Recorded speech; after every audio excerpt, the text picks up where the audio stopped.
Dorothea Lange was an American documentary photographer and photojournalist.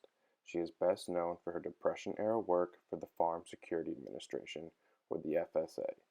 Lange's photographs influenced the development of documentary photography and humanized the consequences of the Great Depression. Lange captured many photographs of both landscapes and the people during the Great Depression and the simultaneous Dust Bowl. Her photos have been seen in museums, posted in textbooks, and copies of her photographs have been displayed in various galleries.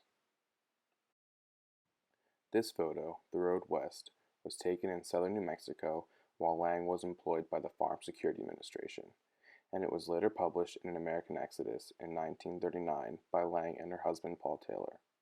During the Depression, this highway was the westbound route taken by many families who hoped to find work in California. Upon discovering conditions were no better there than those they left behind in the East, they often returned. The soft light, symmetry of the landscape, and negative space depicts the road stretching deep into the distance through a seemingly desolate landscape of Oklahoma. The photo is interpretive as the viewer is able to draw conclusions about what will be at the end of the road. Will their destination be as decayed as their home, or will hope prevail in finding a new beginning? The next photo depicts a lackluster field accompanied by an abandoned house. Tractored Out was a photograph taken in Texas, and it illustrates the severity of the Dust Bowl and how the severe dust storms destroyed the landscape, fueling the Great Depression. We see through the repetitive patterns in the field, this land was once used for farming. However, economic depression, drought, and poor agricultural practices led to the annihilation of crops and farm life. All that remained is a field covered in dead plants and dried up dirt.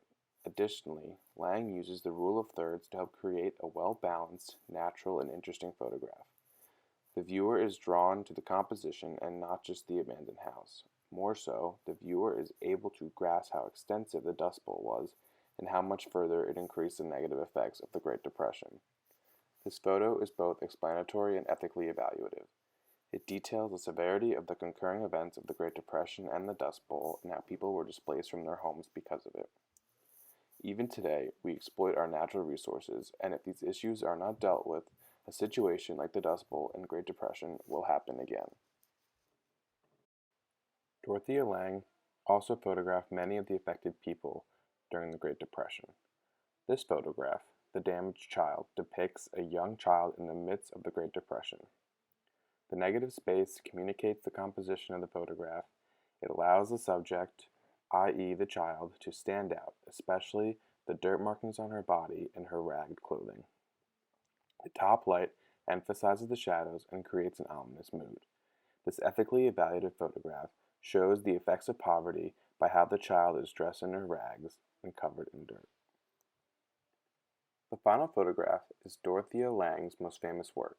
Continuing her employment for the Farm Security Administration, she came across Florence Owens Thompson and her children in a camp whose livelihoods were destroyed by the Great Depression. The photograph became widely circulated in magazines and newspapers, becoming the most symbolic photograph of the Great Depression. While the photograph has soft lighting, there is also frontal lighting present since the source of light comes from behind the photographer. The soft lighting emphasizes the texture and tonal ranges of the photograph and creates a human appeal. It is probably one of the most ethically evaluative photos ever taken. It captures the severity of the Great Depression and the harsh degree of poverty people endured during this time.